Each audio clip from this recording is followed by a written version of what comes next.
पढ़ती पढ़ाई हूँ, हाथ में तेरे नाम कभी आऊंगी।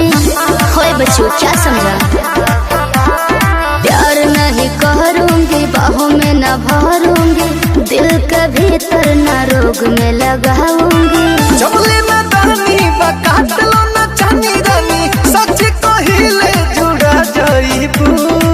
अच्छा जवानिया 4 दिन के बाद बुढ़ा जाइबू, बुता जाइबू। क्या बोले? जवानिया 4 दिन के बाद बुढ़ा जाइबू, तका पैबू। अच्छा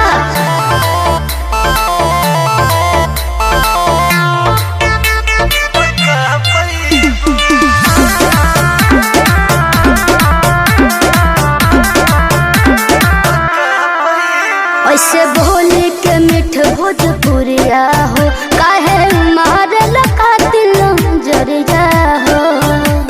देखो तनी दूर रहो, जनी सतो तू हमारा बजरिया हो, नहीं जाल में ही फांसी मोछरिया हो।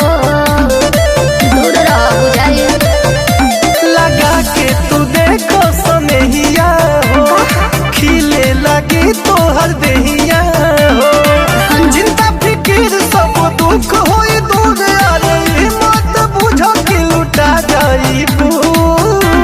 जवानिया 4 दिन के बाद बुढ़ा जाइबू, तका पैबू।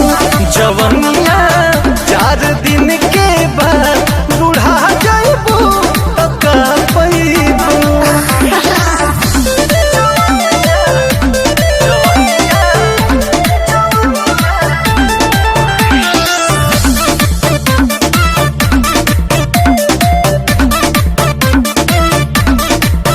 नहीं हमरा से जुड़ता है तार बबुआ, अब छोड़ दो तो पीछे